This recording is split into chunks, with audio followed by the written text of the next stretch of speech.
All right, Bannock County Commissioners are in session on this wet Thursday, May 15th. I hope everybody survived the rain last night and the flooding. Almost had to start building an ark. It was so bad.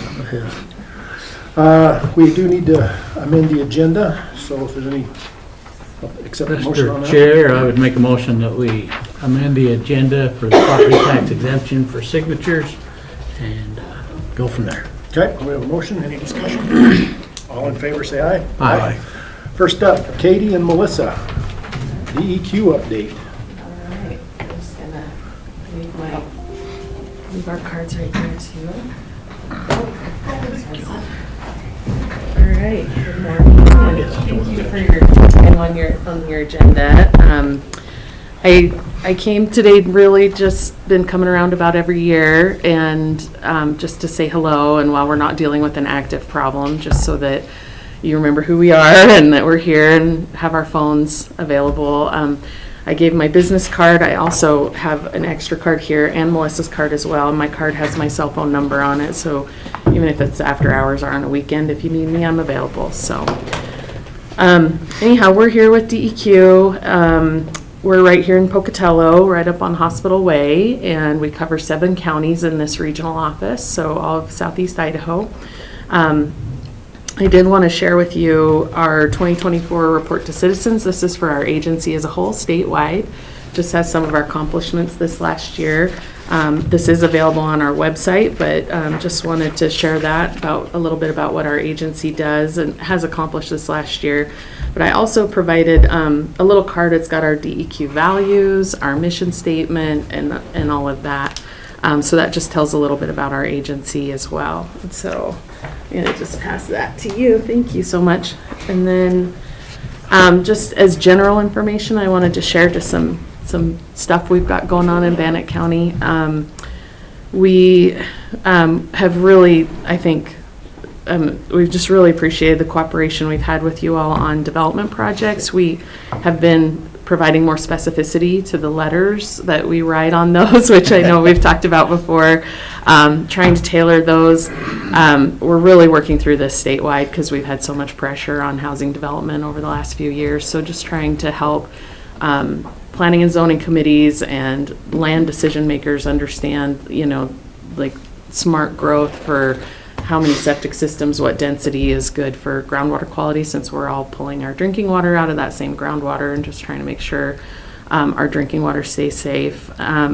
So I know we've had really good cooperation with the county on that.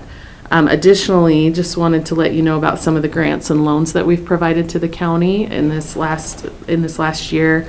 We're still working off some of the ARPA dollars. That's coming to an end, and so we'll see a decrease in grants and loans from here forward. But the governor did add money to our account this last year so that we can continue to have a little bit more money to give into communities, because we really realize how much need there is. There's just a lot of aging infrastructure in our state, and a lot of small communities that don't have like the population to help pay for stuff. But anyhow, in your county, Caribou Acres Water received a $30,000 ARPA drinking water planning grant.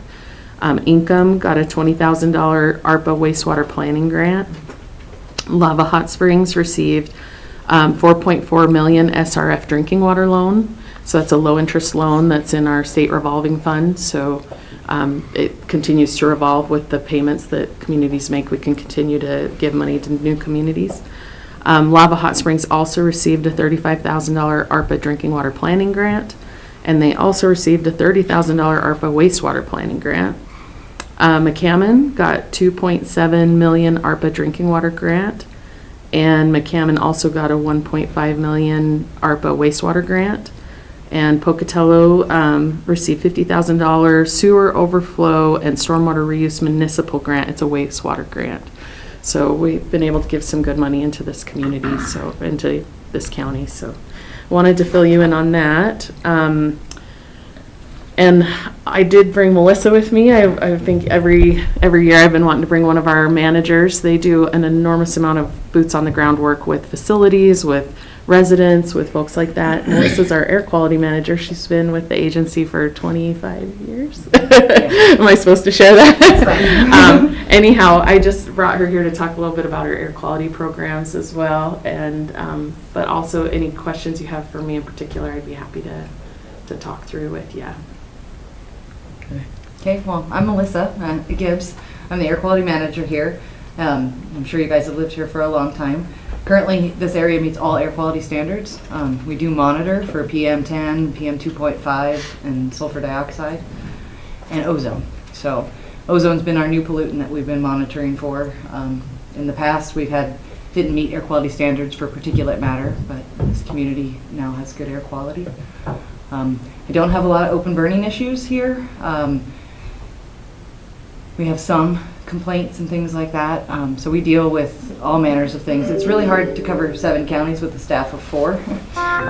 So we rely on the public and the community to let us know when things are happening. But there's really not a whole lot going on since we meet air quality standards here. There was a lot of work done in the past. Yeah. So.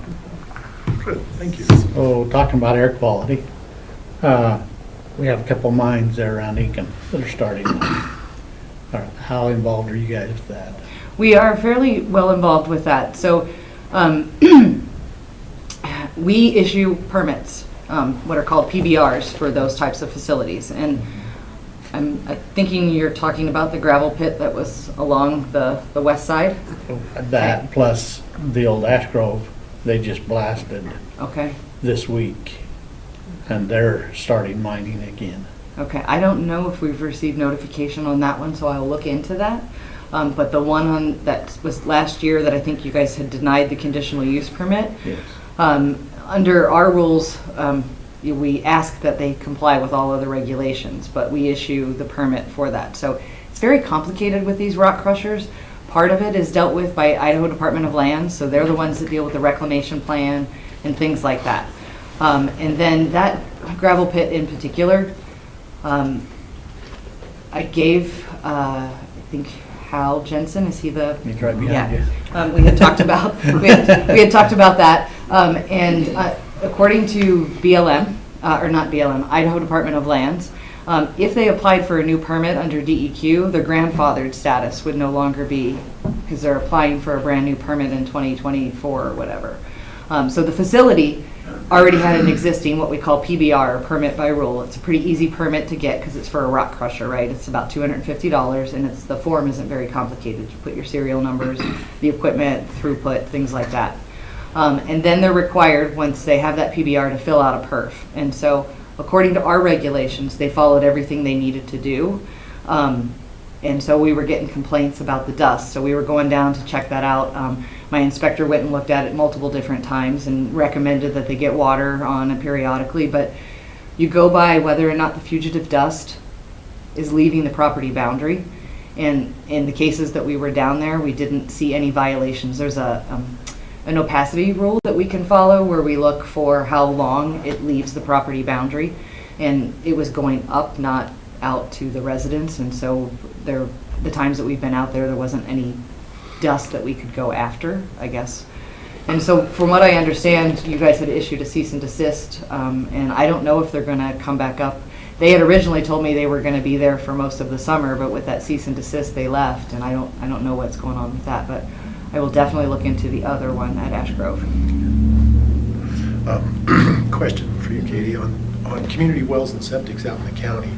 What's the direction there, or are you guys allowing that more or less? What's the thought process there? Yeah, and I mean, allowing is probably more in your guys' ballpark to like look at planning and zoning and development plat maps and things like that. But what we've been doing is looking on the wells, as far as well drilling, that's really in IDWR's court, like, you know, different agency, because they deal more with water quantity and we do water quality. On the septic systems, where we are looking at groundwater protection for drinking water, we have been trying to develop better tools. I've been talking to you guys about this for a couple years, and we're in the second year of a grant we had with Idaho Geologic Survey.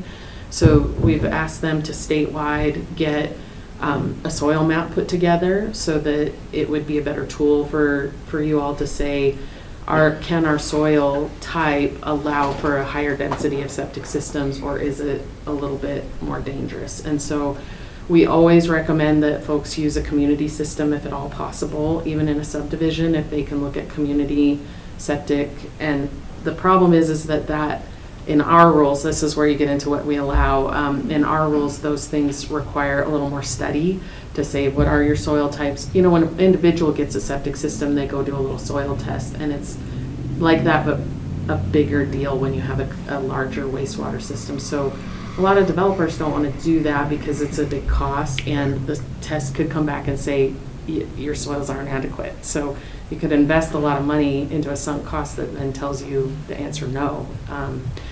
But we're trying to develop some tools for folks to make better decisions. We always give like a rule of thumb at 5-acre lots. You're probably going to be okay with drinking water. That's a real rule of thumb. There's not a lot of science behind it. For a subdivision, we really do recommend a nutrient pathogen study. And there's all sorts of, when you dive into the weeds, there's all sorts of complications. You can have a septic system on the edge of when you're just looking at a lot, it can be on the edge of a property. But if the groundwater's flowing a certain way, even a down gradient drinking water well for like a neighbor or even themselves on their own lot could be impacted by that. And I don't think any of us want that, right? But it could also be flowing the other way, and you could be right next to the septic, even closer. So that's why those site-specific studies are important to help determine that things are being protected.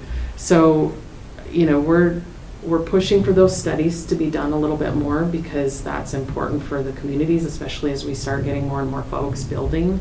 And just connection to community systems is the best option for drinking water as well. Private well owners in the state of Idaho are responsible for their own water quality. So if they're not sampling the water themselves, then they won't know if they're getting high levels of some kind of something. And even if you're not by man-made kind of activities, we're in a real geologically active state. There's a lot in our drinking water. It's good though statewide. I'm not trying to say that our natural groundwater is not good, but community systems, the operator has to do that sampling, so there's a level of safety there because somebody else is watching your water quality that you're drinking. I hope that answered your question, but it gets complicated. Yeah. Good. Commissioner? I have a question on your community. You're saying they're grants for their wastewater. Is there any match to those? The grants, I think that some folks, and I'm not real versed in this, but I do think there are some opportunities to match with, I think, Rural Water Association. I'm not totally sure about all that. Our grant money is free money for those communities, and we give that a lot for like planning. Like, so when folks are doing a wastewater plan or they're doing a drinking water plan, when they need to get the plan in place so that they know what they need to do, that money is given that they don't have to repay.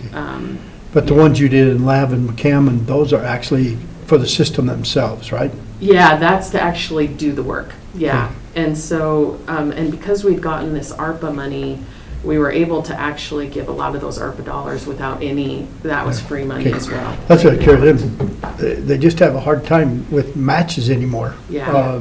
Those so-called grants they have too many strings attached. So I'm good. Yeah. That makes me feel better that they're not going to be Yeah. Taxing themselves right out of existence. Right, exactly. And we try, I mean, there's a lot of small communities in Idaho and these systems are expensive to upgrade. And then in the last few years, we've seen communities do all this planning, and then they finally get to where they're going to build it, and the bid goes up $20 million.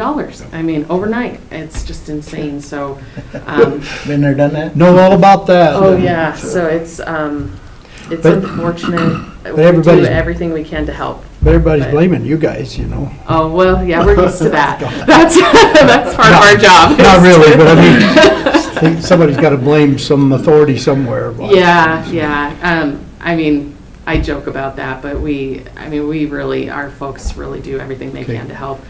It's a big state, and we only get so much money to help folks, but. Thank you. Yeah.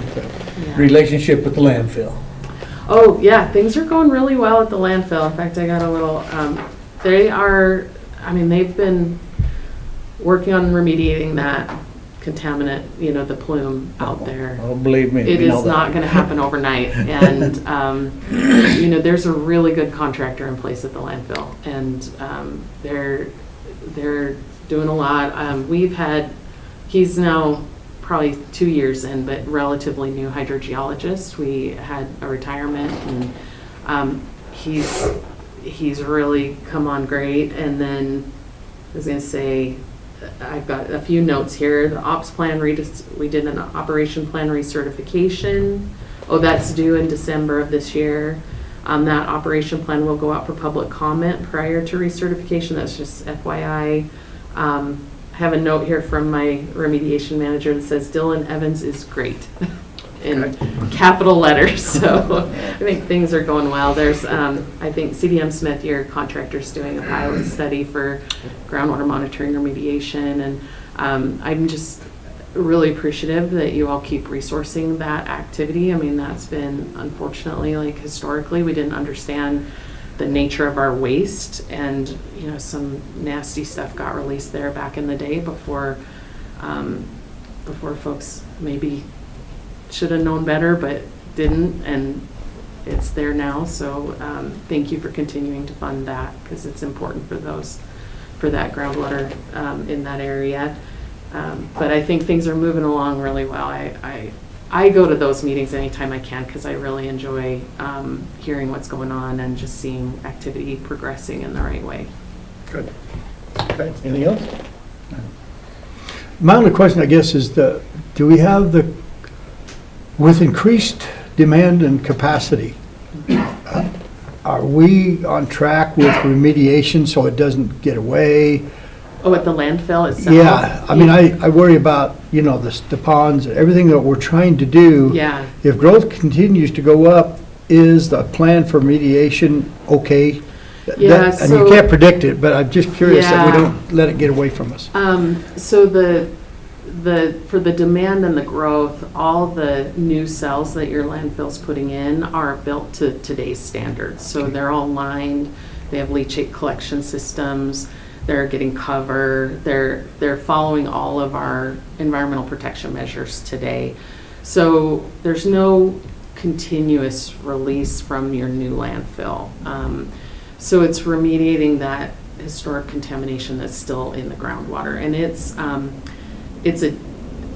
I think it's a TCE or a PCE plume. I think it's TCE at your landfill, and it's a dense material, so it doesn't float on top of the groundwater. It sinks in. It's very challenging to clean up. You'll have, and especially if you get any fractures in the rock and that the groundwater's flowing through, it can accumulate in certain areas and then just sort of bleed off a little bit at a time, like as groundwater flows past. So it's really challenging to clean up.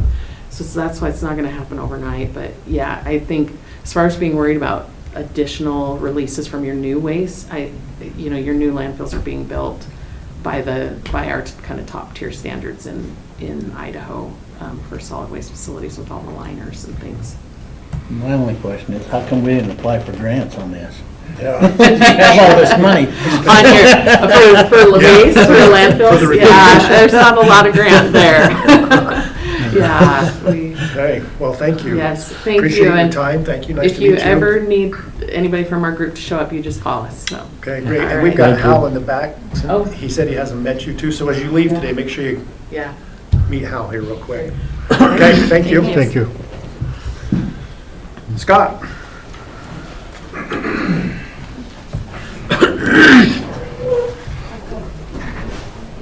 Good morning, Scott Crowther, Event Director, Business Manager. Alex, come on.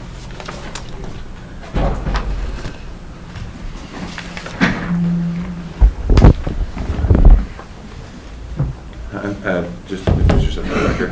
Hey, I'm Alex. I think I recognize most of you guys from last year. So this is the Interscholastic Cycling League.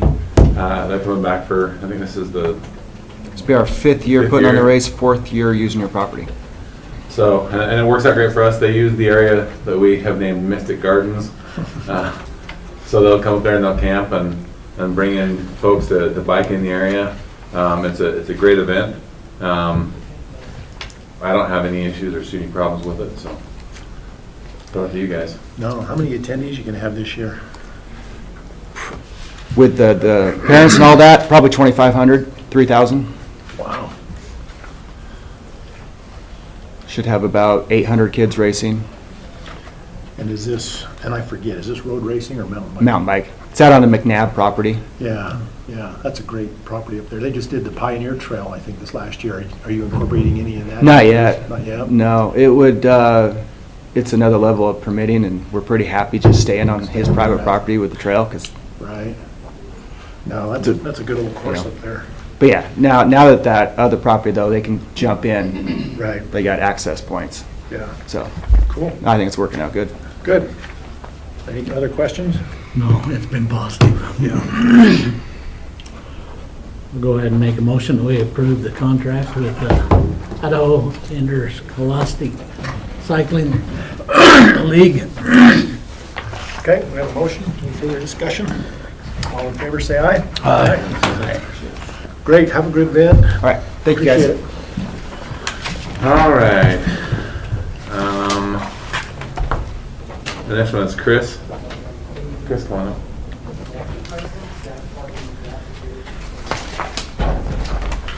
So Chris is requesting a fee waiver for Pavilion 2.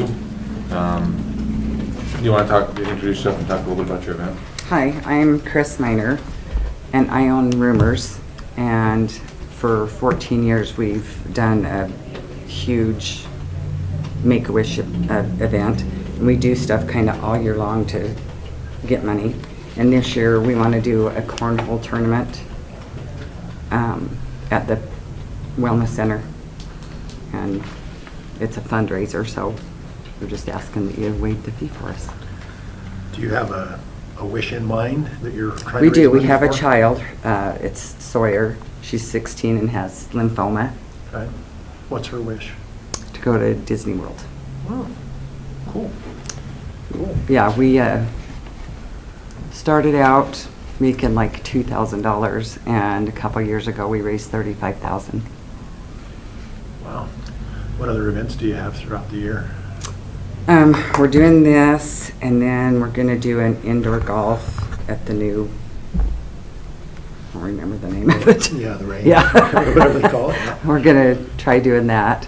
And then in August, I do a big event at the bar that's, we meet the child and their family. We have food, we do a live auction, and a silent auction, and a raffle. Cool. Very good. So one thing on this event too, just to clarify, on our contract, we do have a section that says will alcohol be served / consumed, right? But we don't have anything on that that says will it be sold. And so something that I found out this morning, we talked a little bit about was. And Terry called Yeah, me. they were having a plan to sell alcohol, but because we hold the license up there, any alcohol sold on the property, we typically run through. And so if alcohol is consumed, I mean, lots of people live at the complex and consume alcohol, it's a park, right? But if it's sold, then we would probably modify this and have to do something different. And obviously, we can't profit share on alcohol sales, so. And that was my that's something concern we in the writing here Yeah. is the food trucks and they gotta follow the same rules Sure. with food trucks. They gotta. And we typically don't have any issues with the food trucks, but it's just like, the only area that's a little bit gray would be the alcohol sales. And so that's something that we'll make an adjustment to the contract so that we can catch that a little bit easier too. So. Okay. Do you want to wait and sign this until you figure that out? Or? No, I mean, do you guys have a plan or a thought on that? Well, I already have talked to the Budweiser guy, and he's reserved the beer truck. Okay. I mean, if we have to do it different, we have to do it different. I Yeah. understand that, so I don't know if that's something that But you guys can't would- sell beer. I mean, just plain and simple, you can't sell beer. If we did alcohol, it would have to go through us. and then It's gotta go essentially through it would us run and, through all of our we can't contracts. share that's the, fine. That's we fine. can't share. The only the issue I would look at is just to price. make sure we have the staff availability for this day, which we just have to figure out. But if we do and we can, we'd be willing to help out, however, so. Well, And just to let you know, I mean, over at the horse races, they used to be able to sell beer. And when we got the license, they're not allowed to do that Oh, anymore. okay. According to our license. So you guys got a beer and wine license? Yeah, okay. we have the license there. We can't share the That's- profits. yeah, I understand off that. So it's not you and stuff, it's the conditions that are up there. Yeah, I mean, we just, basically wanted it just to have food and, people want to have people playing cornhole, have a beer or, well, I don't have a So- problem with the fee waiver. Do you want to go forward with just a tentative until you figure out what you want to do with the alcohol and then bring us a revised contract with that? I think so.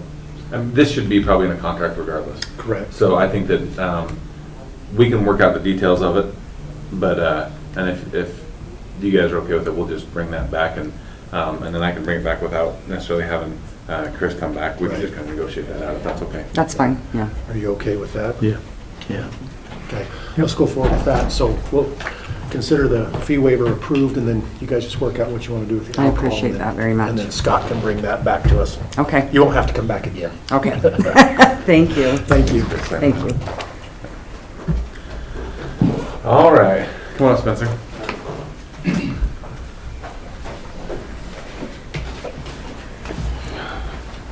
You want to introduce yourself? Hey, Spencer Wood. So Spencer owns New Clean, and Spencer is also a complex user. So that's how this conversation came about, was what can we do, with restrooms, to maybe make those restrooms better in the evening time when we have a big group of people there, right? When we have the teams play. So a few years ago, we came up with a plan to run full-time staff members to take care of our restrooms. We have called facility assistants. We realized that we didn't need those guys year-round, so last budget year, we converted those guys to part-timers.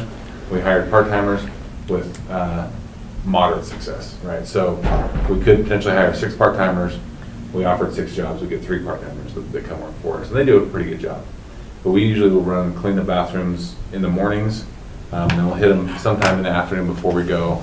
But guaranteed during flag football, soccer, the bathrooms get trashed in the evenings pretty good. We come back the next morning and kind of clean them up. And having some conversations with Spencer, this is the kind of the next line that I want to look at too, is maybe looking to see if a partnership for some contract services, some Bannock County services is the best option, or do we want to contract the whole thing out? That's kind of the direction I wanted to head with it. As we started talking, Spencer's also an enthusiast of the shows and the concerts and the stuff that we do, and wants to be a part of that. So he gave us a proposal that outlines every restroom and their location, and we do not have a current contract on any of those. So I've got the proposal that he outlined here that will be included with the packet. And essentially it's what we were looking at is a 5-day a week, like a, Tuesday, Wednesday, Thursday, Friday, Saturday, evening cleaning. Spencer and his team have got some, some cleaning options to really get in and get the bathroom smells to help out with a little bit. Maybe some different equipment. So we'll work with him on, this piece of equipment. I was looking to buy one, but I don't know that I want to do that this year, just from a budgetary standpoint. But they really get in and kind of vacuum up all that gunk that comes into the floors of the restrooms. So with the option that we were looking for the roughly 6.5 months, 7 months, it's about $3,000 a month for the 5-day a week cleaning. And so then we kind of negotiated that down to where we give them some sponsorship and some concert options to reduce the fee in half, to cut the fee in half. So essentially, in sponsorship trade, we'll do about $10,000, and then in actual money, they'll do it's about $10,000.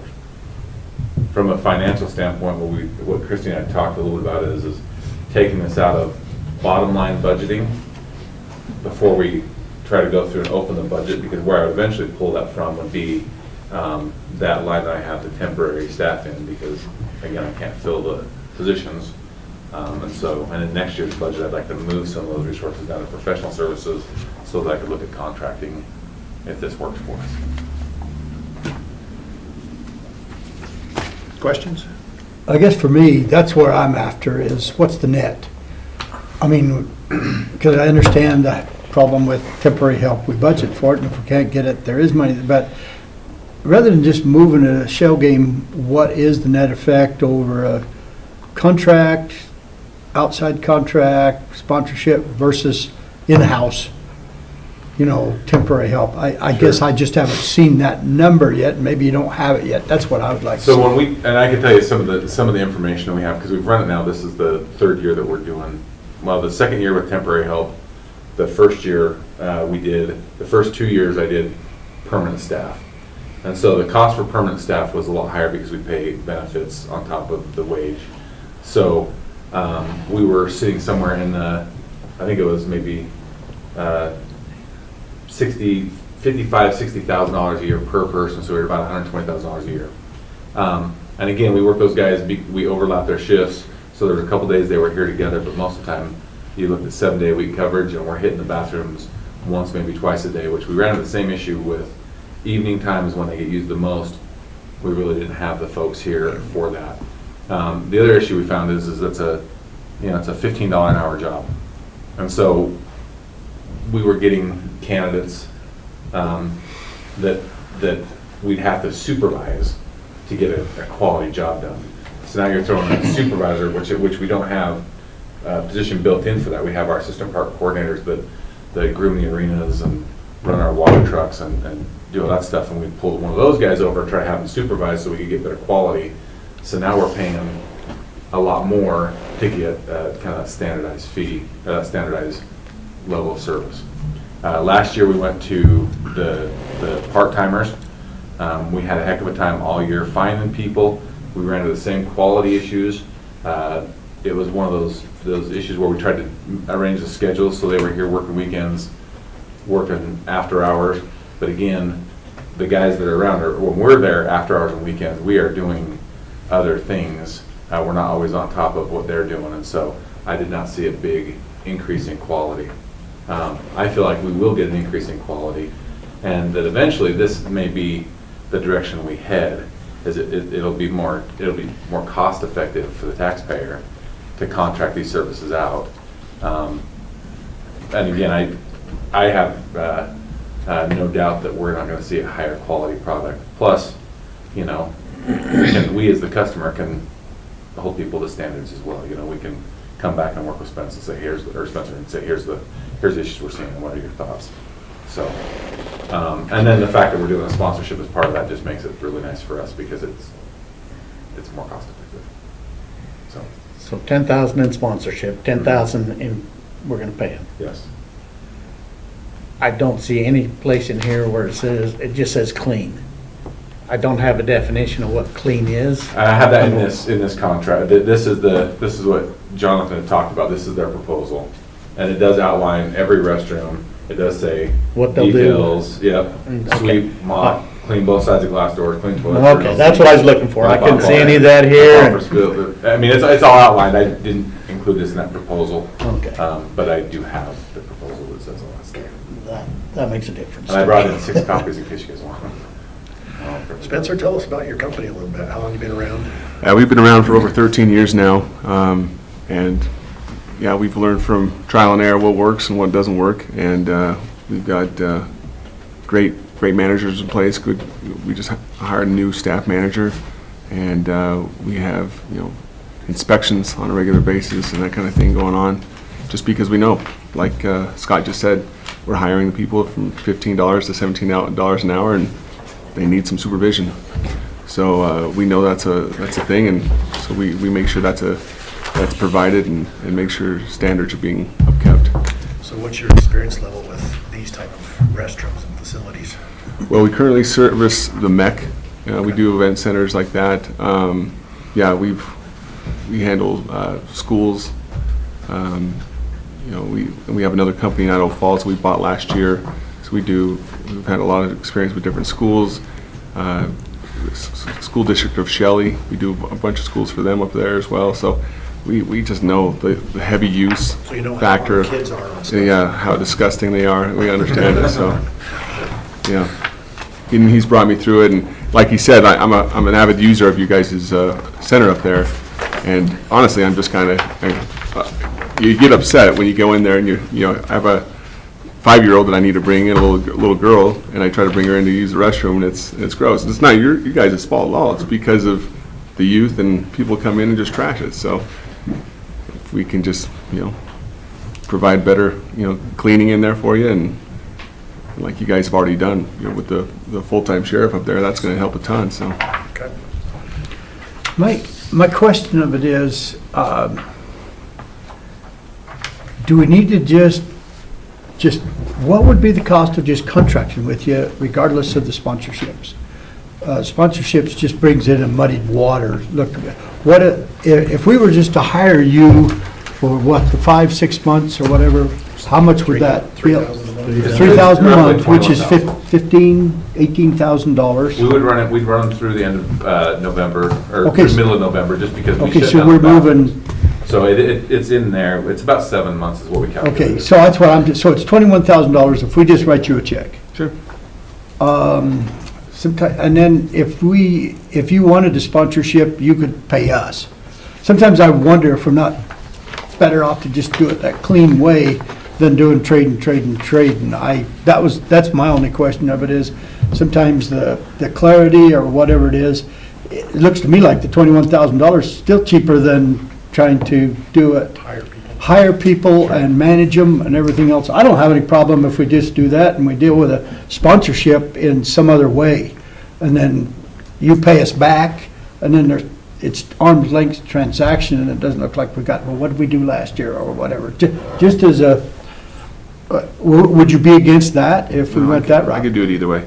So that's my only question of it is, I just still haven't, I don't see the problem with contracting, and I do agree with all of your premise that you're gonna get what you pay for. Yeah. And if we don't like you, you won't be back next year. That's So right. you have the incentive to, That's right. to produce a temporary, they're not coming back next year, That's right. or whatever it is. So either way, I'm good with the trade, but I'm okay if we just say, here's our contract with you.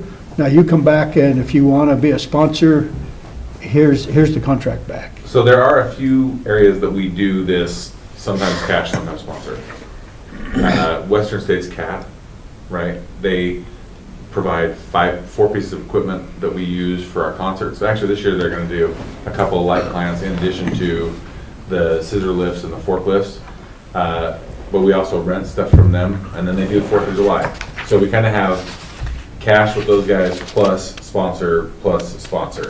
All of our electrical services that we run through Bear River Electric, there are some jobs that we pay cash for out of our budget because it's not kind of in the scope, but then they'll provide all the electrical services like the electrician on duty, anything that we have for concerts, and they do the 4th of July.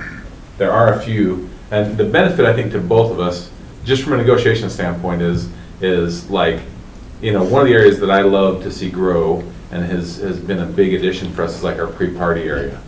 So our pre-party area, the fact that if Spencer's willing to put a sign that says clean by New Clean, right? Because we all know that people get frustrated when kids walk in there and beat the crap out of a bathroom. And so if he's willing to put his name up on our venue saying, these guys, we sponsor this area, I think he's going to be motivated to help us keep it clean, and likewise.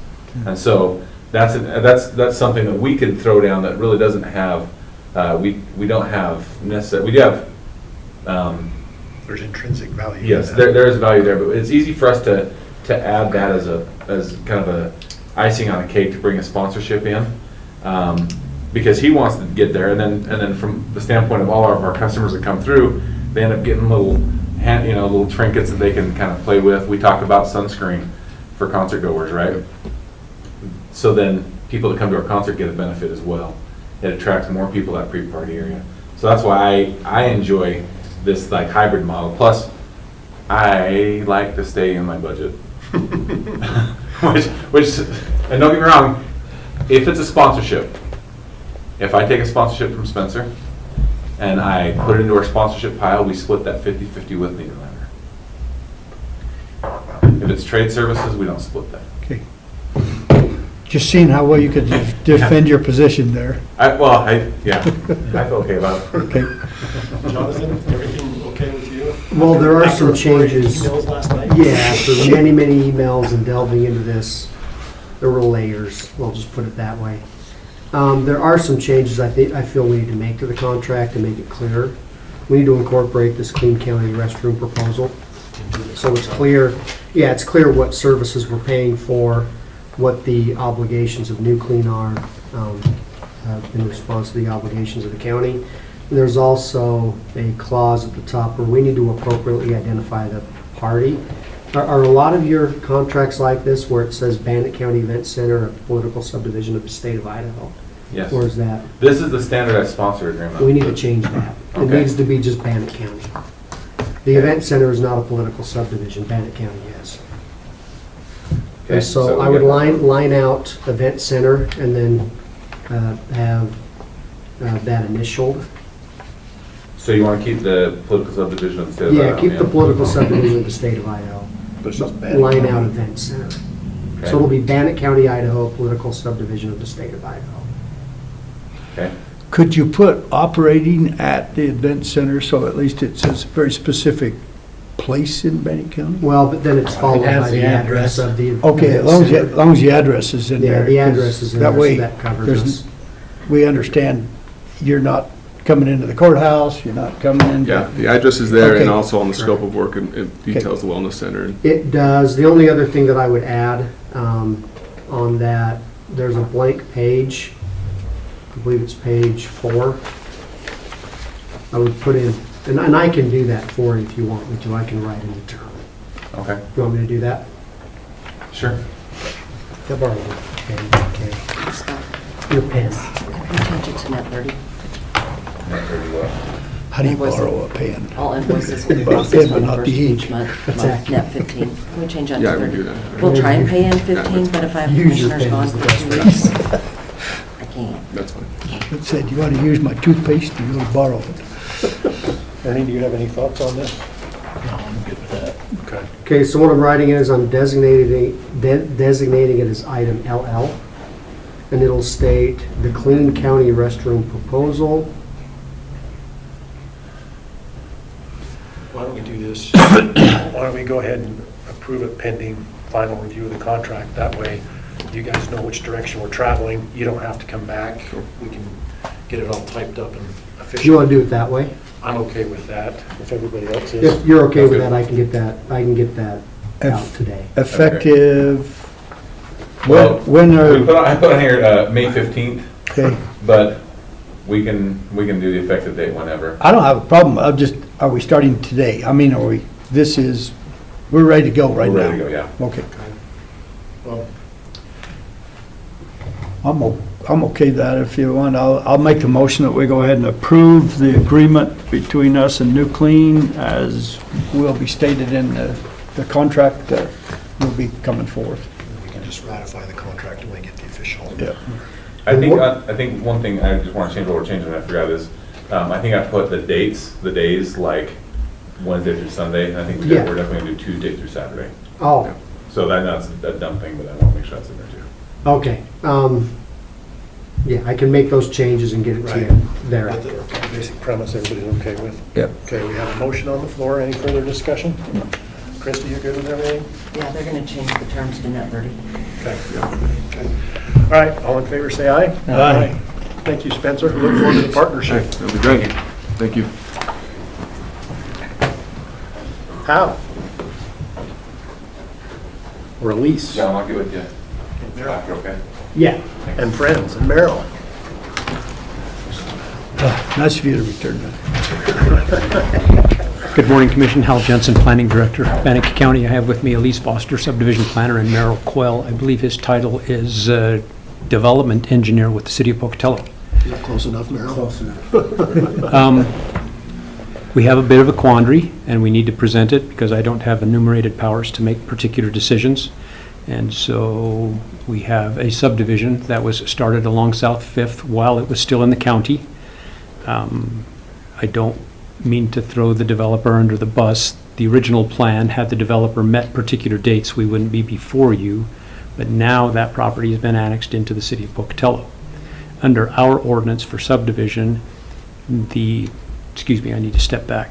The developer would like to have the final plat signed because the process started with us and a particular step took place with us. It still falls under our responsibility.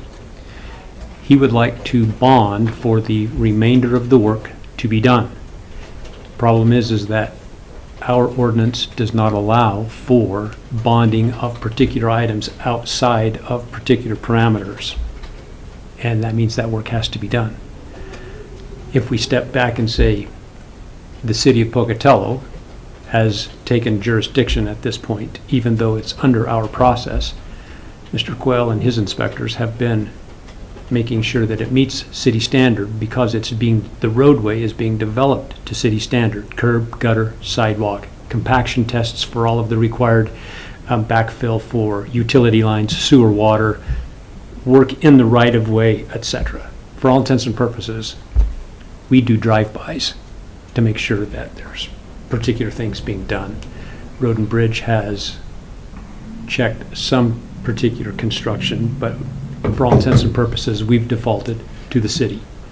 So we would like to make a proposal that, knowing the city's ordinance allows the developer to bond for the entire thing, they can see it through to the end under the bond.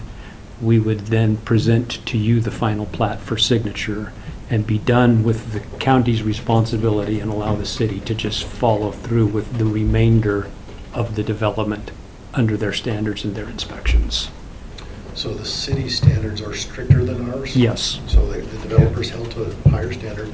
Does that cause the developer any issues? Are they aware of that, or is that part of why they want to bond and go? I will leave it in Merrill's hands. Okay, so for the record, Merrill Quayle, Public Works Engineer for the City of Pocatello.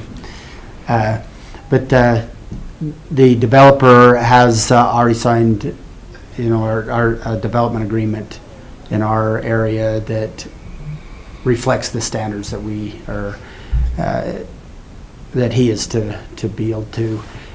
He has put in, to at this point, the curb and gutter is all in. They're working on sidewalk and a few of the things like that, some of the ADA.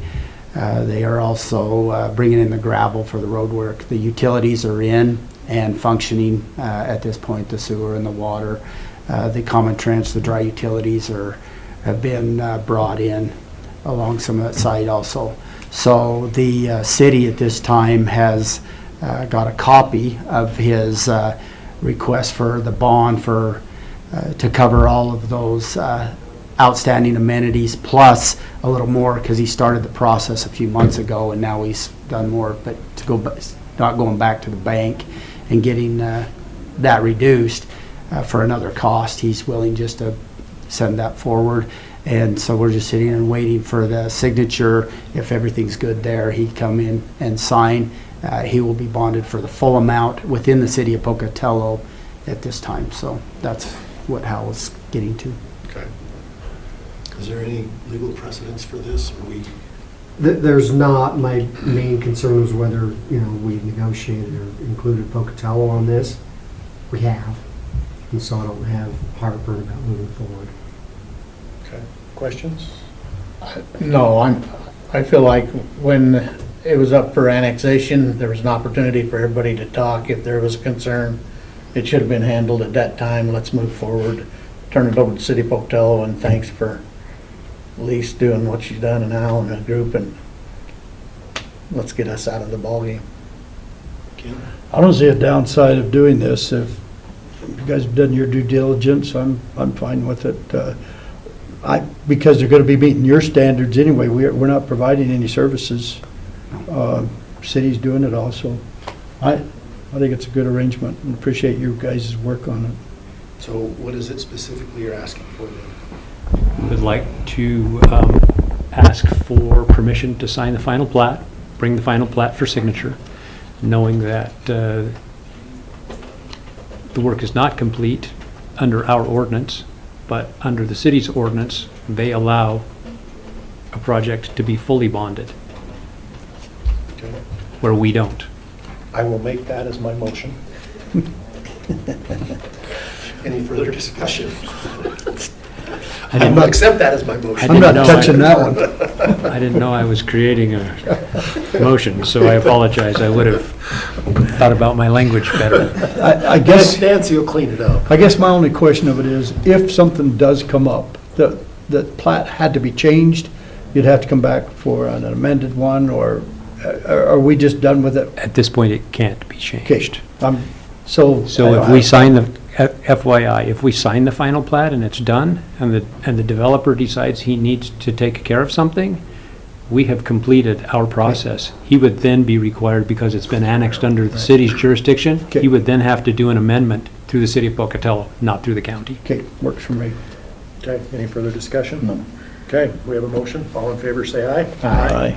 Thank Thanks, you. Merrill. Good to see you. Real quickly, for the record, we appreciate our relationship with the city of Pocatello. Merrill has been awesome to work with, as well as others, and especially through this annexation.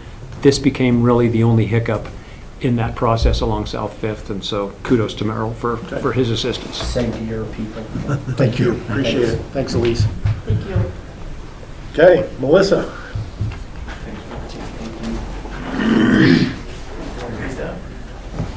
Can do. Good morning, Melissa Hartman, Veteran Services. Good morning.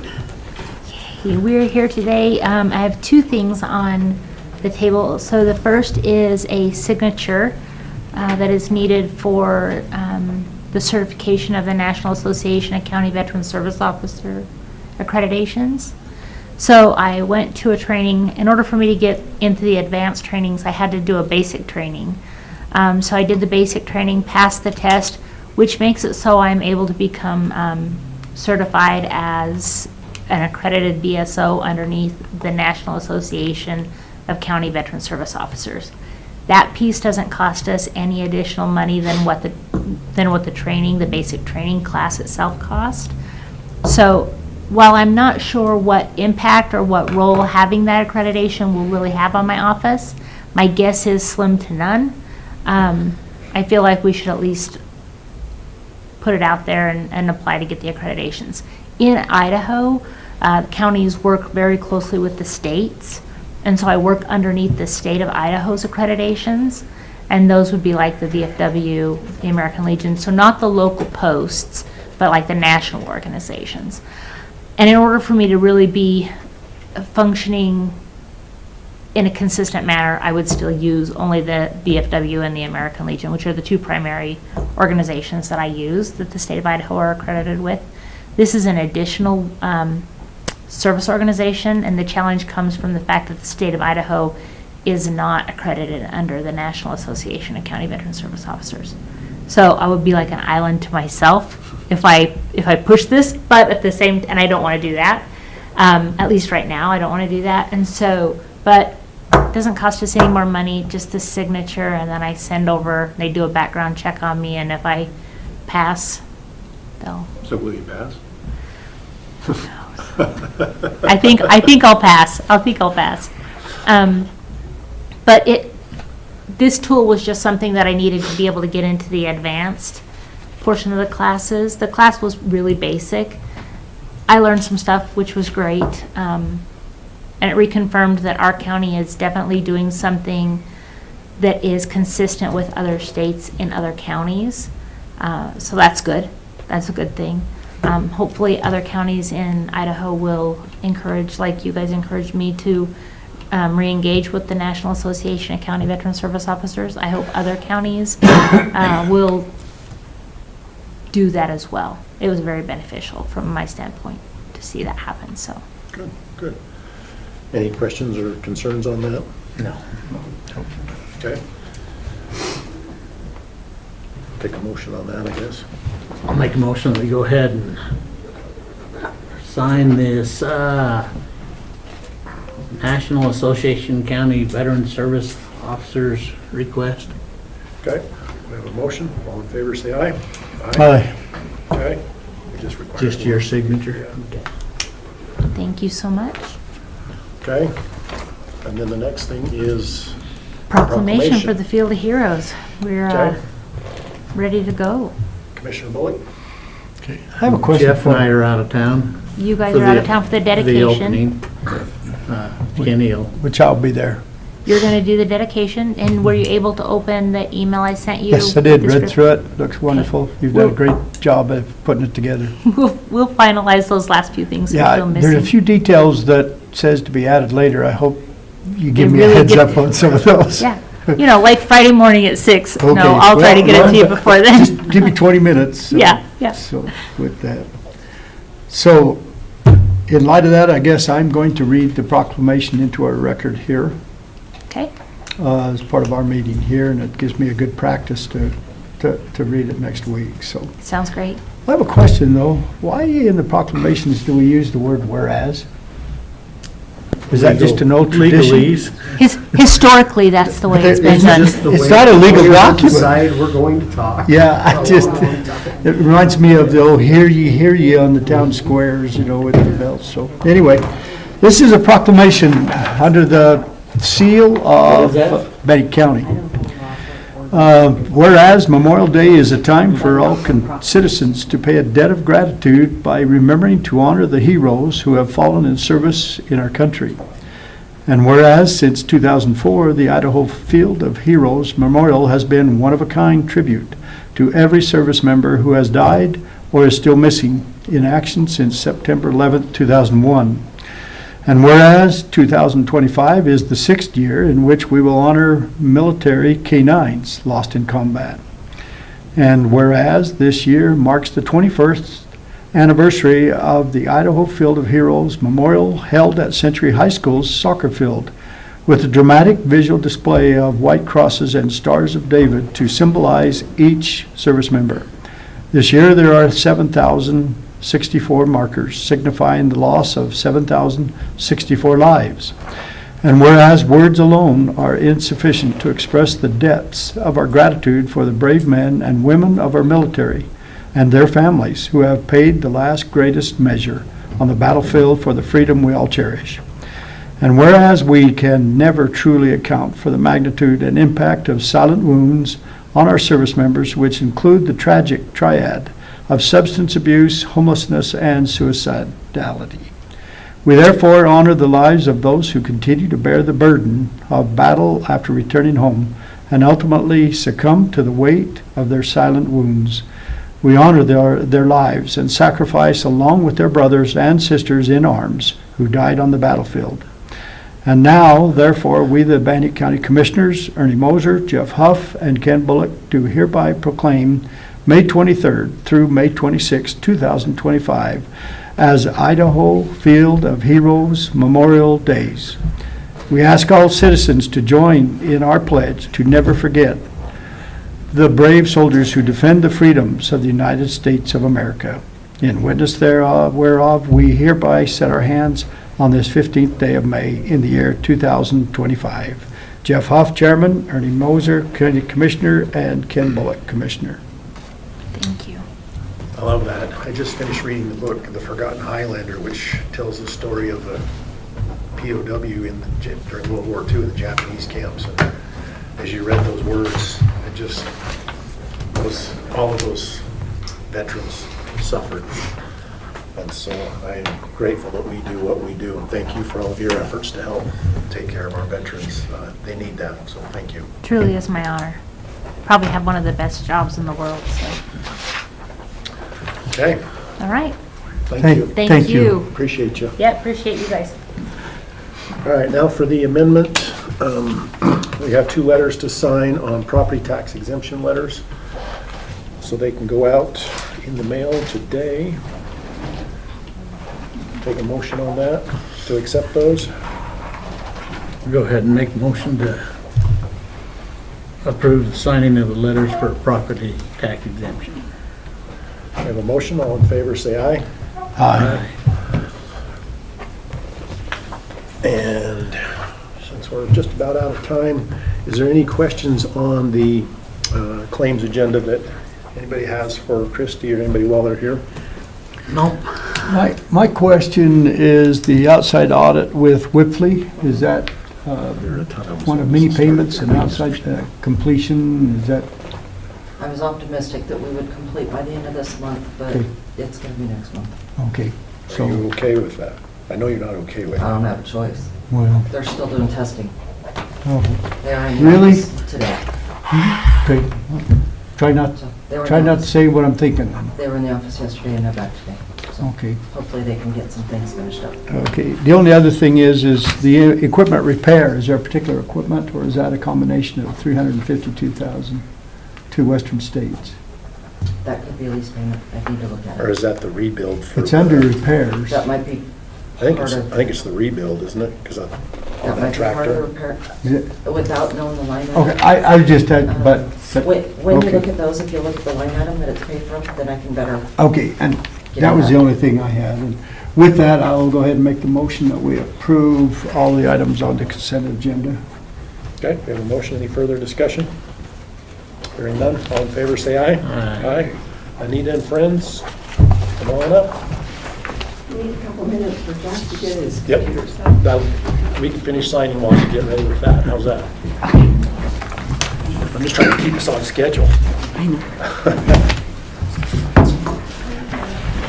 And we can actually start with Jason if we need to, We're good. while he's doing that. I've got stuff to sign. What's that? We're still signing stuff. I know. We want to pay full attention to Jason. I was just gonna say, maybe if we don't have your full attention, we'll be good. Well, my piece will be the shortest piece. Josh will probably be giving you a lot more information. I'm more long-winded. I know you are, but I like it. Oh, okay. I was trying to be You are too. polite and cordial. Well, thank you. I appreciate it.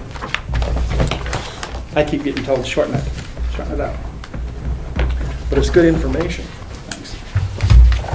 Well, that's what the doctor said to Anita when she was born. And she listened. She did, didn't she? Oh, Brian, get it.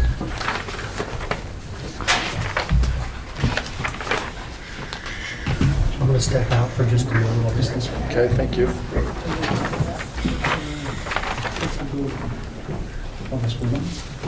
Nope, I got it.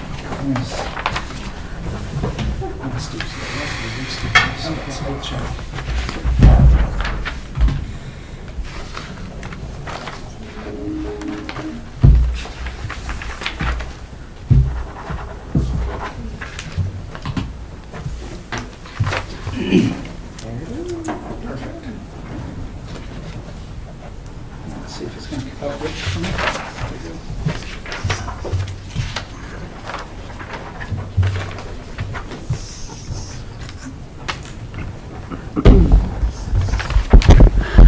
Catching up, well, you guys not gonna be here next week.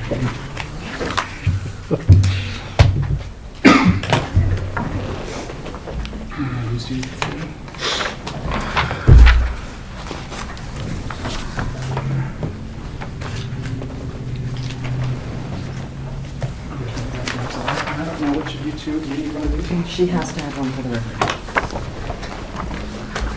Go ahead. So, I'm Anita Hymas, Bannock County Assessor, and we are here today to just let you know what our values have done this year. We have sent our final file over to our vendor, our mailing vendor, and it's there, so we hope to have those out hopefully next week, but they have to be out by June 2nd, and they definitely will be now because they're over there. They're finalized. I have Garen Evans, our consulting attorney from the state task, consulting appraiser from the State Tax Commission, in case you guys have any questions for him. Our residential values and our commercial values are going up. And some of the others they're fluctuating a little bit because we have to look at all properties every year. But those two categories have taken the most significant jump. And residential, we were out of compliance in, and so we've had to bring it up. And we're still taking a conservative view to that. We took a conservative view last year, and because the values are going up a little bit, we fell out of compliance, so now we've had to bring it back up. So I'm gonna first turn the time over to Jason, and you can introduce yourself, for the commercial, and then we'll go to Josh. Okay. Jason Hooker, Bannock County Assessor's Office, Commercial Appraiser.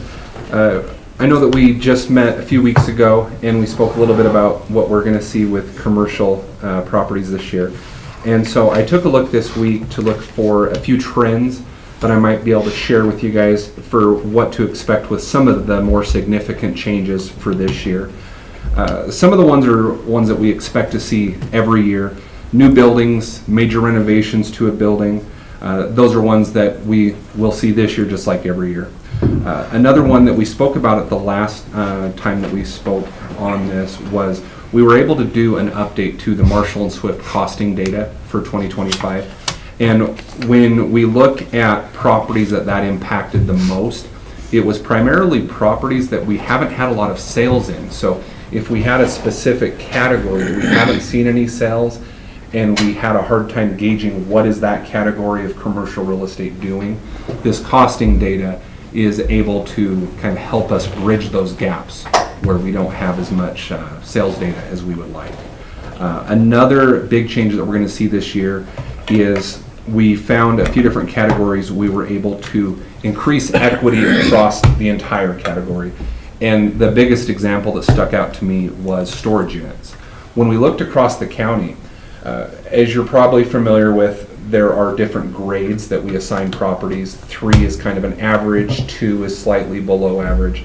And we noticed that about half of the storage units were at a 3, kind of an average. The other half were at a 2. So we started looking at the facilities saying, is there a difference in their construction, their quality, the price that they're renting these out at? And we weren't finding any large differences. So all those ones that are 2s were brought up to 3 to be equitable with all the others. So we're going to see about half the storage unit properties in the county come up this year. One of the other things that we've decided to do this year that we've done in years past is kind of an outreach program. We looked at the parcels that were going up either by possibly a large dollar amount or a large percentage. And we're reaching out to about the top 50 properties that are going to experience an increase. And we're just letting them know, you're going to experience a change this year. And we're here to talk. If you want to talk about details of the property, make sure we have it reflected accurately in our systems. If there's concerns about your property that you want to bring to our attention to make sure we have reflected, let us know. We're here to talk. And we try to let them know we're here year round. You don't just have to wait till June to talk to us. And 2 of the big ones that we've reached out to is Portneuf Medical Center. We have also reached out to other counties with similar hospitals to see what are your values doing, how big are your hospitals, those sorts of things. And so they're going to experience a large shift this year, but it looks like it's in line with other hospitals. And the Titan Center. The Titan Center was fully converted this year. And so they're going to see a large change to their value. And so we've actually reached out to their ownership, who's trying to get us in contact with their management company right now to make sure, are we accurately representing this property and what other things do we need to consider. So we're expecting on the commercial side to have a lot of conversations between now and the start of BOE. And that's commercial in a nutshell this year. So on your Marshall and Swift data, if you don't have a sale, you're looking at like replacement cost to drive that? Yeah, that whole cost approach, and then, factoring in changes in the market, changes in construction, depreciation, all of those different factors. And then for somebody like the Titan Center, we may sit down with them and have a good conversation and say, let's take a deep look, if they're willing to share data, at the income approach and say, how much weighting do we give to the cost approach versus the income approach, and try to figure out how to best reflect those properties. That'll be interesting with the Titan Center, where they're taking out of a TIF district and going to put it back in. So that'll make a big change there, big impact. Yeah, so I'm expecting that we'll have probably a couple conversations with them. Yeah. Okay. I like the engagement. It's a process they're included with. I appreciate your guys' effort in doing that. Agreed. It will make a difference. Yeah, and we certainly, anytime we experience large shifts for any reason, we don't want any of them to necessarily feel caught off guard or feel that they can't talk to us. And so that's one of the things I really enjoy is kind of in that off season when they come in and say, hey, I know that we can't change anything for this year, but can we talk to you about next year? Absolutely. And we've had a lot of really good conversations. So just for clarity, your analysis is as of January 1st of this year, correct? It doesn't anything, same with the residential stuff, is it's for basically what happened last year, not today. Yes. Yes. Yep. Okay. My turn? Okay, so I'm more of a visual learner, so I brought some pictures. Hopefully that helps. Oh yes, my name's Joshua Stokes. I am an appraiser and an analyst for Bannock County Assessor's Office. Okay, so to start off with, basically each year, this presentation is just to let you know what we as the Assessor's Office are finding in the market. These are the topics we'll try to cover. Those papers you got there, that you're welcome to take and follow along now or review them later, and then if you got any further questions, feel free to ask at any time. A couple things to point out. We gather sales year-round and audit them on a monthly basis and put them in a sales database that we can later use for ratio studies and sales analysis for the year. We gather roughly the last 15 months worth of data that will be used for our setting values for the 2025 year. A couple things of note is this year we gathered about 1,360 sales. Compared to last year, we gathered 1,335. So it's not the drop that I was considering. In previous years, we've gathered as many as 1,600 sales. So there is a slight decrease from a couple of years ago, but it's been maintaining as of this year. And of these sales, we're restricted to using only arm's length transactions. So these are a large amount of the sales that have occurred in the county, but they're not all of them. So that's something I should make note. If we can't verify that it's an arm's length transaction, we know that it's not. It's considered invalid and we can't use it. So every one of these are considered, they're listed publicly. Both the buyer and the seller are aware and they're not under duress and things like that. Okay? Anyway, in these slides, we'll be discussing these things on here. So to start off with, our first, I'm going to be looking at you guys because I can't really see that screen very well, but I'll try to. This first graph is looking at the last 6 years of the median sales prices for not only Bannock County, but Idaho as a whole and the nation as a whole, just to give us an idea as to where Bannock County is standing, whether we're in a bubble or whether we're following what the general trend has been that you'll see on the news. And as you can see, over the last 6 years, we've had a pretty steady increase, and that really hasn't changed. You're looking at 23 and 24, the growth rate has slowed, but we're still growing. And I think that's something that sometimes there can be a little bit of confusion between some people assuming that the market is dropping versus where the market is slowing down. And so I'll try to explain that difference here as we're going through it. As you can see, if you look down on the right, the bottom right-hand side there, for Bannock County, we've experienced from 2019 to 2024 a 95% increase on average. So the rate of increase that we've been experiencing has been higher than we've seen, throughout the entire state or nation, but the overall values are still lower.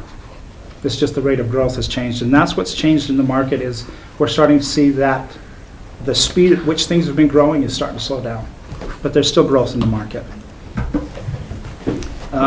Occasionally it helps to reach out and look over a larger period of time.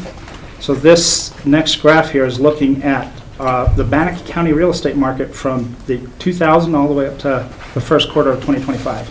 And this is just to give you kind of a bird's eye view of what the real estate market has been doing.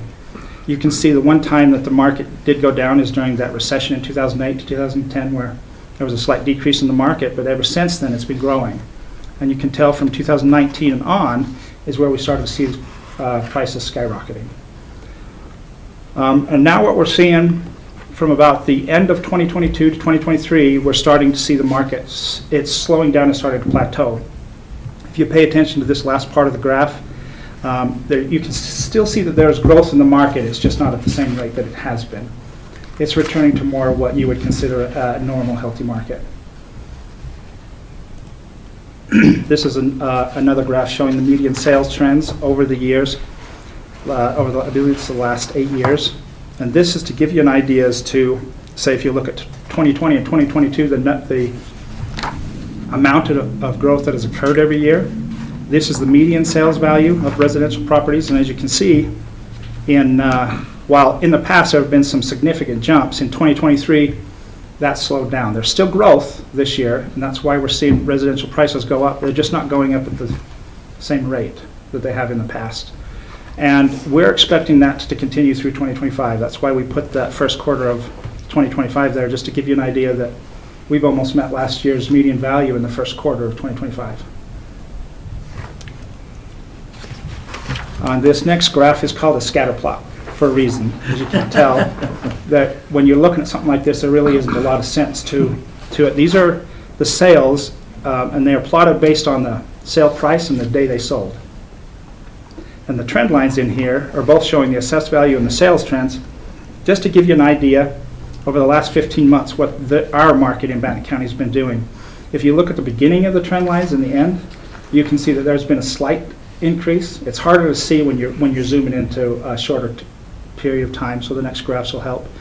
But as you can see, like Anita had said, we had started out a little lower. Our assessed value is a little lower at the beginning of the year, and so we brought those values up to be closer to what market value, to be in compliance with our market value requirements. One other factor that we look at, I'd left the price per square foot up here just to point out, this is another factor of growth in the market. As you can see, last year the median price per square foot for improvement was around $121. This is the average for the county, and that has increased to $132. And then you can see that the average price per square foot for residential lots had got increased from $749 to $775. And so these are just other factors. So when we're looking at things, we're looking at several things when we're trying to determine that market value. And this is where they're indicating that they're going. So on the next graph, this is the same scatter plot, but it is looking at the last 8 years instead of just the 1 year. And the reason for that is because it helps you to see more clearly what the trend in the market has been for the last several years. Even without the trend line there, it's pretty easy to see where the majority of the sales are clumping. And that's part of our goal, is to, if that trend line is the market level, that's where we're trying to set our values, is right there in the middle where the majority of the sales are occurring. Of course, we will take and determine values by market area, and then we'll break them down by house type and year built and square foot and things like that to try to make things as equitable as possible. And then we have to try to be within 10% of that market area, plus or minus. Another figure that you can find when looking at this graph, if you're looking at homes that are $500,000 or higher, in 2018, you can see that they tend to be more rare. They were an uncommon thing. Those were the high-end homes. And you can see roughly 25 sales in that 2018-19 area, while in 2024 you're seeing 5 times that amount. And so instead of your $500,000 homes being rare, they're now the norm. As you'll see on the next slide, that's your standard house prices nowadays. You can even look at this. I didn't put it on here, but if you look at homes that are $1 million or more, you didn't see any of those in 2018 or 19, but you're seeing at least 10 to 12 of them here in 2024. So that's a category that really didn't exist 5 or 6 years ago in Bannock County, except for maybe 2 or 3 homes. And now you're seeing they're becoming quite common. A lot of them got snowed on yesterday on the mountain. Yeah, yeah. And these are of existing homes. I would say there is a very small percentage that can be considered from the new construction, but they can only be considered on there if they are arm's length transactions. So basically it'd have to be a spec home that was sold on the open market rather than a custom home. So the majority of the sales listed on here are pre-existing homes, and the values are simply increasing. On this next graph, when we're looking at this is a set of value ranges. This is from the U.S. Census Bureau here. So I just wanted to pull a little third party in to show that this is being, if you're wanting to check this information later from third party sources, you'll see a lot of the same information. you can see that 84% of the homes in Bannock County are sitting somewhere between, on the low end of $200,000 to $1 million for a home. And you're seeing that the median range is right there that we'd mentioned, around 330, 340,000 is right there in that. Almost half of the homes in the county are right around there. And that small 2% for $1 million and higher didn't exist in previous years. For these graphs, the sales by market area is more to show when we take, if you're doing a time adjustment or you're taking a percentage of growth that you're looking at, how bad it can be to put a blanket adjustment on an entire county. As you can see, these are the market, these are the sums of sales in each market area in the county. So we've got about 8 in the city, 5 in the rural. I think it's about 13 or 14 in total with the small cities. And you can see if you're looking at Downey or Aramore or McCammon or Fort Hall, they're extremely different markets compared to what you're seeing in Pocatello. Or even if you're seeing in rural subs anywhere in the county, much, much higher than you'd find in some of those cities. And so we look at each market area independently of the others when we can. Because those values or those markets are different, you don't want to apply a blanket effect, then you're overvaluing some areas while you're undervaluing others. And so quick question on that. Do these tie in with like the real estate, how the real estate market breaks up their areas? Or the market you're talking areas the areas itself? I do not know that. Okay. Answer. That's a good question. Do you know that, Anita? I don't. Okay. I know that these areas were created over time, over several years, and that's based on the sales in the areas and the breaks that you'll see between that. And so that's, we do look at those areas and we'll adjust them yearly if needed, if we're seeing that there are changes, especially like when the temple went in up in the Highland area, there were some major changes that went on there. And so we look at things like that. Okay. Anyway, so when we do our analysis, we try to do it by market area so that we can try to account for the fact that it's never a good idea to find a sales comparable, as you can see, in Pocatello and compare it to a sale in McCammon, because those markets are too different. I've got a question for you. Define for me North Pocatello.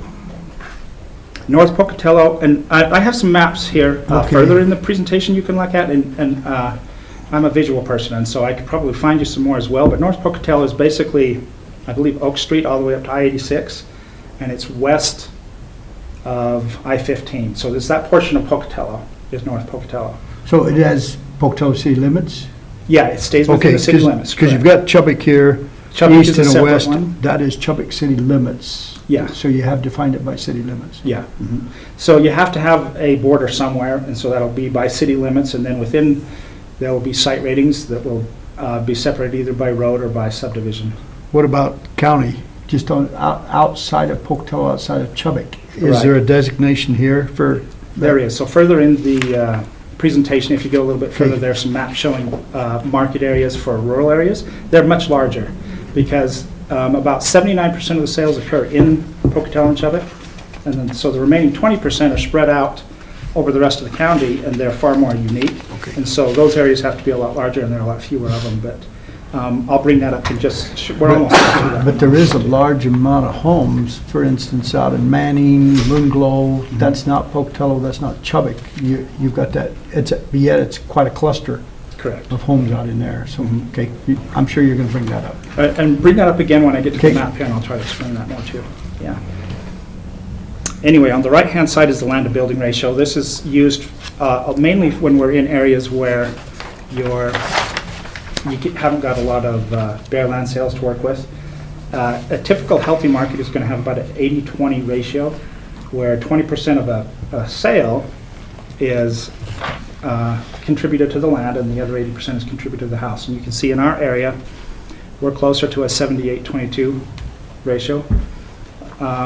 We have been in the past because the value of land has been rising a little quicker than the cost of building, and so it was closer to a 75-25 in the past. So we're getting a lot closer to what would generally be considered a healthy market.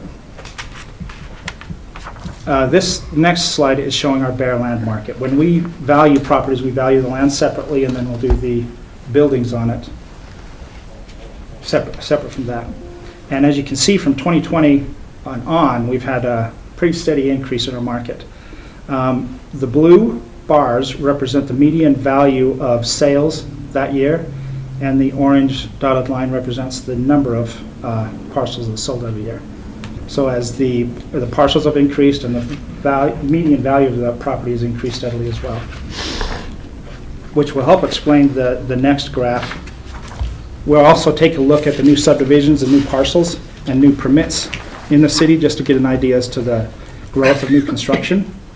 And so this is looking over several years as well. As you can see from 2019 on, there's been a great deal of growth until the last 2 years, 2022 being the highest. And then the last 2 years, we've seen a slight decrease in the number of new parcels and the number of new building permits. And some of this ties into the fact that the land is a finite product and it's getting more expensive, and the cost of building is getting more expensive. And so that's cutting back on demand as well. So what is a new parcel? Is that when you do a new subdivision and you A take new one subdivision parcel or and a divide split or it into? something? Yes, exactly. So you're taking one large parcel and dividing it into several small ones would be a subdivision, or one being divided into two or something. Yeah, okay. You got it. Those smaller ones tend to sell for a lot more than large ones do as well.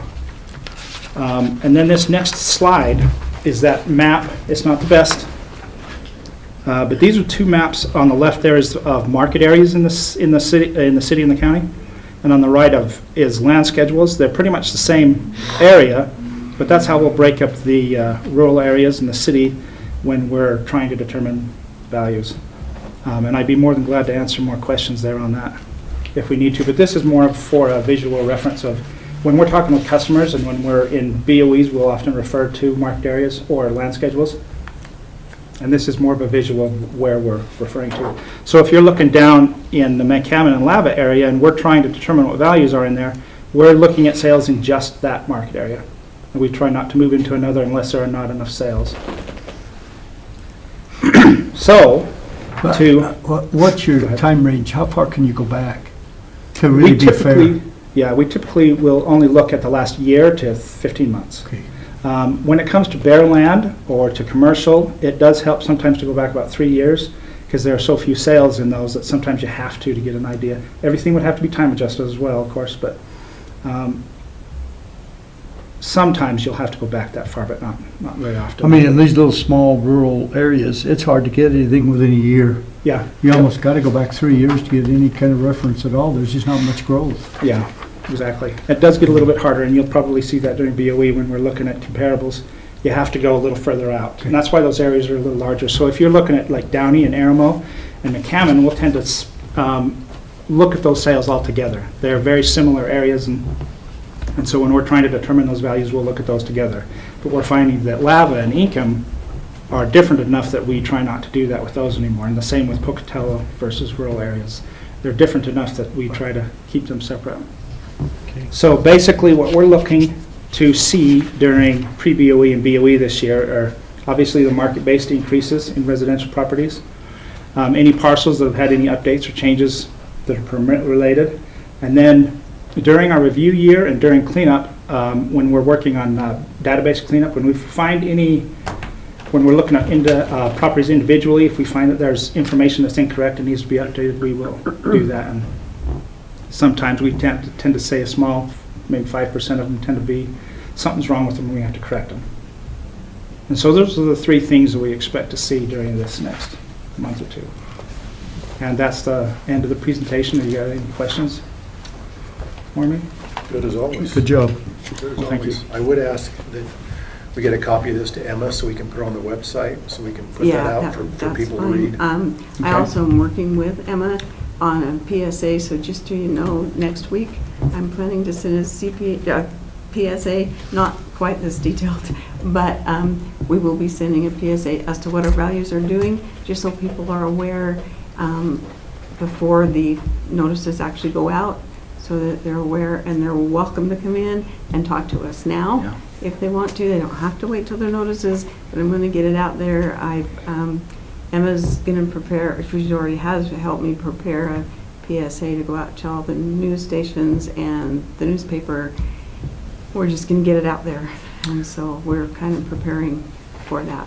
I want to commend you on that. I read it yesterday. I thought it was a fantastic announcement that you guys have prepared. I think that's great. And kudos to Emma for helping me. I mean, yeah, she helps good me with with. Well, I want you and your team to know how much we appreciate your efforts, like Ken said, to go out and inform the public of what's going on and to be transparent in that. That's fantastic. And we did create another letter that's actually going to go out in the assessment notices as well, telling them what's happening with the values, so that if they don't see any of these PSAs, they'll see it and hopefully be able to Come talk to us. understand that letter and come in again. Yeah, but we welcome anybody to come in and call. We're ready to go. Okay. Anything from the Tax Commission? I think that they did a great job, Garen Evans, State Tax Commission. I think that everyone here has done a great job of presenting the information. My role is essentially, I'm going to be coming in afterwards, partly because of the compliance issue that we did have this last year. I'm going to be coming back in July, I believe, to collect data, see if there's been any changes, and then we'll be saying, yes, you're in compliance, or no, we need to look at the next steps. We've already performed some preliminary ratio studies, just kind of unofficial, and it looks like everything's looking pretty good. Anita had said it's a little conservative, but it is going to be where it needs to be. Some of the changes that we have seen that they're already looking forward on is there's been some legislation as far as different categories, and so we look at categories such as commercial, residential, vacant, and improved, along with manufactured homes.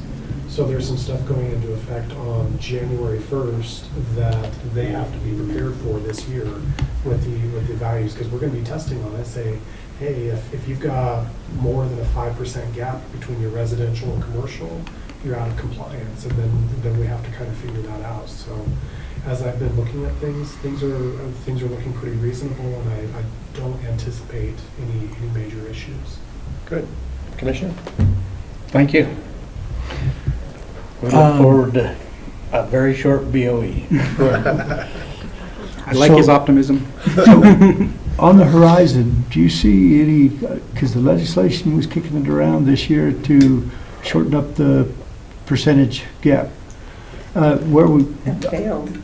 thank goodness, but I mean, in the future, that's probably going to, hopefully. That's always a possibility It is. that one gets pushed through. I think that the steps that the Muse office has taken so far this year, if that does change, there will have to be some shifts as far as what happens, but it's not going to be as significant as if they didn't do what they did this year. Okay. There is one thing with commercial I failed to mention, and that's the 4 Rs Act. I don't know whether the Tax Commission came in and just said, hey, there were a couple of things that failed for commercial valuation last year, and then there's kind of a payback or something for some of these centrally assessed properties, like with Idaho Power. But that's one of the reasons why commercial is actually being adjusted so much this year, is because we're looking at that, we're saying, hey, we do have current cost tables, let's go ahead and get that up there so that we don't have that problem coming back at you come January or whenever those values are brought to you. Thank you. Good. Anything else? Just thank you to you guys as a commission and your help and your willingness to listen to us, and we appreciate you. And I'm not going to say that I look forward to BOE, but we'll see you in BOE. Is that a threat or a promise? It's a promise. Okay, all right. Thank you. Thank you. Appreciate all your work. Thank you. All right, with that,